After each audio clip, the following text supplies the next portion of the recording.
Hello everyone, welcome to my Project Ideas channel. Today we will learn how to make a mini musical keyboard full activity. So for this what we need is one small breadboard, one piezo buzzer, one Arduino Uno, 4 push buttons, 4 resistors and a few connecting wires. So now let us see how to connect these circuits. So for this we will connect the positive terminal of this piezo alarm to the G and D pin of this Arduino. After this, we'll connect this negative terminal of this piezo alarm to 8 number pin of this Arduino Uno. Now let us see how to connect this push buttons to this Arduino Uno. So over here, there are total 4 terminals.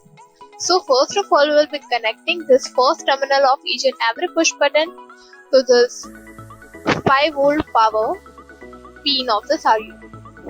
Same over here, we are using this resistor to connect. Now, secondly, we will be interconnecting in this way to form a resistor ladder. We will be connecting the second terminal of each resistor in this way, and after all, we will combine them and connect it to this A0 pin of this Arduino.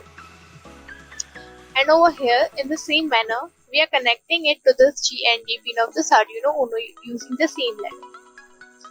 Now, in this way, our circuit is ready. So now let us see how the code will be. So this is the short and sweet code for this. First of all, we have initialized an integer array named as keys, and these are the values of the nodes that this alarm will produce on clicking these switches.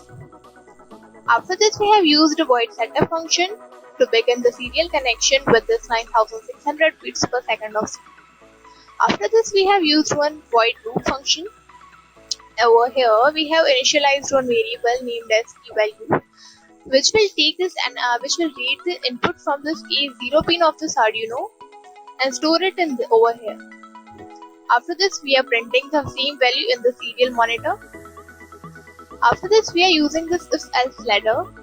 If the key value will be this much off, it will range from 0 to 102. So, using this if-else ladder, we are producing the output in this way.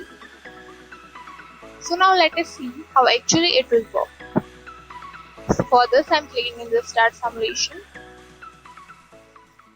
As you can see over here, on clicking the different buttons I am getting different sounds. So in this way it will work. Thank you.